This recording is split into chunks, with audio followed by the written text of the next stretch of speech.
Railway station, airport இந்த மாதிரி public பிளேசஸ்ல இருக்க சார்ஜர்ஸ்ல நம்ம போனை சார்ஜ் போடுறது மூலமா நம்ம போனை ஹேக் பண்ண முடியும் அப்படின்னு சொன்னா நம்புவீங்களா? பட் ஆனா இது உண்மைதான், நிஜமாலுமே அந்த மாதிரி ஹேக் பண்ண முடியும். அதனால தான் இந்த வீடியோல உங்க போனை சேஃப் அண்ட் செக்யூரா யூஸ் பண்றதுக்கான ஒரு 5 டிப் வந்து சொல்ல போறேன். சோ வீடியோ ஸ்கிப் பண்ணாம ஃபுல்லா பாருங்க.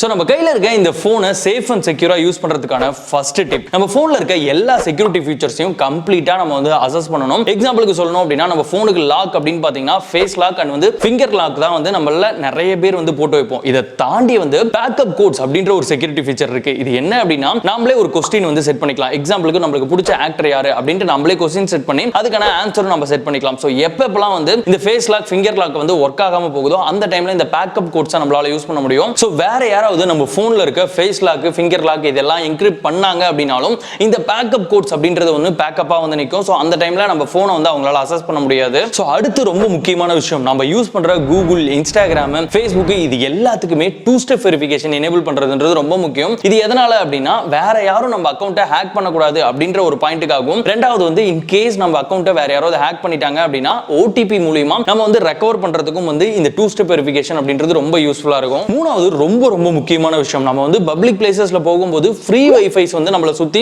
நிறைய அவைலபிளா இருக்கும். சோ இந்த மாதிரி பப்ளிக் வைஃபைஸை ஜஸ்ட் வந்து ஒரு மெசேஜ் பண்றதுக்கு இல்ல வந்து வீடியோஸ் பார்க்கிறதுக்கு மட்டும் வந்து யூஸ் பண்ணிக்கணும். இதை தாண்டி நம்ம வந்து நம்மளோட இன்டர்நெட் பேங்கிங்க்கு வந்து லாகின் பண்றது இல்ல வேற ஏதாவது அக்கௌண்ட் லாகின் பண்றதெல்லாம் பண்ணோம் அப்படின்னா சோ அந்த அக்கௌண்ட்டோட பாஸ்வேர்டை ஈஸியா மத்தவங்களால வந்து ரிட்ரைவ் பண்ண முடியும். நாலாவது, காமனா நிறைய பேர் பண்ற ஒரு தப்பு, நம்ம வந்து பப்ளிக் பிளேசஸ்ல போகும்போது நிறைய இடங்கள்ல நிறைய QR கோடை வந்து நம்ம பார்ப்போம். சும்மா விளையாட்டுக்காக வந்து அந்த QR கோட்ஸ்லாம் ஸ்கேன் பண்றது அப்படின்றது ரொம்ப தப்பு. சோ QR கோட் மூலமா கூட நம்ம போனை வந்து ஈஸியா ஹேக் பண்ண முடியும். கடைசியா, நம்மள நிறைய பேர் காமனா பண்ற ஒரு மிஸ்டேக், அப்டேட்ஸை வந்து ஸ்கிப் பண்றது. அப்டேட்லாம் யாரு பண்றா அப்படின்ட்டு அதை ஸ்கிப் பண்ணிட்டு போயிட்டே இருப்போம்.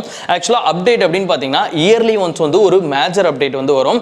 இதை தவிர பாத்தீங்க அப்படின்னா நிறைய போன்ஸ்க்கு மந்த்லி செக்யூரிட்டி பேட்ச் அப்டேட் அப்படின்றது ஒன்று வரும். ஸோ அதை வந்து நம்ம கண்டிப்பா பண்ணியே தீரணும். காரணம் என்ன அப்படின்னா, நம்ம போன்ல இருக்க பக்ஸா இருக்கட்டும் இல்ல அந்த போன்ல இருக்க இந்த செக்யூரிட்டி லீக்ஸ் இது எல்லாத்தையுமே சரி பண்ணி அந்த செக்யூரிட்டி பேட்ச் அப்டேட் அப்படின்றது வரும். ஸோ அதை வந்து நம்ம மந்த்லி பண்ணும்போது நம்ம போன் வந்து ரொம்ப செக்யூரா இருக்கும். சோ இந்த வீடியோல நான் சொன்ன இந்த 5 பேசிக்கான விஷயங்களை நீங்க ஃபாலோ பண்ணீங்க அப்படினாலே உங்க போன் வந்து ஹேக் ஆகிறதுல இருந்து கொஞ்சம் ஈஸியா வந்து தப்பிச்சுக்க முடியும். சோ இந்த விஷயங்கள்லாம் பாத்தீங்கன்னா நிறைய பேருக்கு இன்னும் வந்து தெரியாமலே இருக்கும். அது உங்க ஃப்ரெண்டா இருக்கலாம், ரிலேட்டிவா இருக்கலாம், இல்ல உங்க அப்பா அம்மாவா இருக்கலாம். சோ அவங்களுக்கு மறக்காம இந்த வீடியோ வந்து ஷேர் பண்ணி வைங்க. இந்த மாதிரி ஒரு இன்ட்ரெஸ்டிங் அண்ட் யூஸ்ஃபுல் வீடியோல பார்க்கலாம்.